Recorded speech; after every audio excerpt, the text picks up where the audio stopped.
ஒட்டுமொத்தமான உலகத்தையுமே உலுக்கி எடுத்திருக்கு நேபாள் பெரு வெள்ளம்ங்க.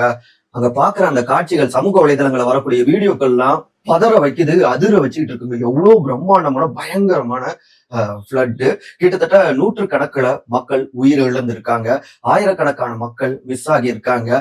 நம்முடைய தமிழ்நாட்டுல கும்பகோணத்துல இருந்து டெல்டா மாவட்டங்கள்ல இருந்து 57 பேர்களுக்கு மேல அங்க ஆன்மீக சுற்றுப்பயணம் போயிருக்காங்க. அதுல 37 பேர்கள் என்னானாங்க அப்படின்னு இன்னைக்கு காலை நேர செய்தி.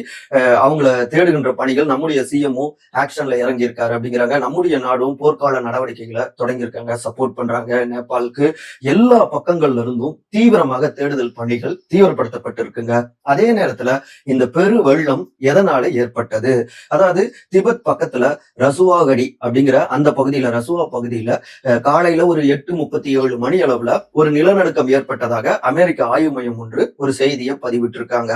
அது லிண்டே நதி, அதாவது லெண்டே கோலா அப்படிங்கிற அந்த நதியுடைய மேல்பரப்புல இருந்து பெரிய அளவுல பனிப்பாறைகள் உடைந்து இன்னொரு பக்கம் மண் சரிவு இதெல்லாம் ஏற்பட்டு அது அப்படியே நடுப்பகுதி, ஆற்றுடைய நடுப்பகுதியில வந்து ஒரு தற்காலிக அணை போல அது மாறி இருக்கு. அதுக்கப்புறம் அந்த இடத்துல மிகப்பெரிய அளவுல தண்ணீர் தேங்கி இருக்கு.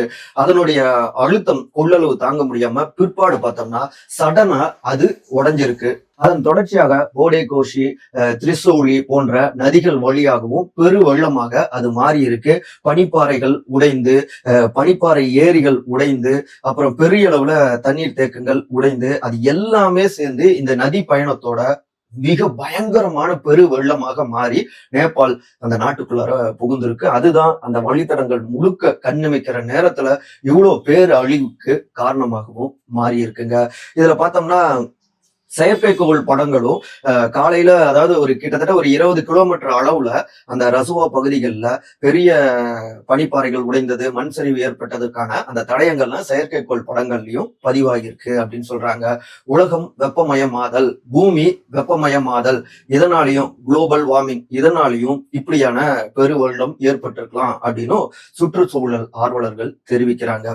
ஒன்னே ஒண்ணுதான், இயற்கையோடு இணைந்துதான் வாழ்க்கையை நம்ம முன்னெடுக்கணும்.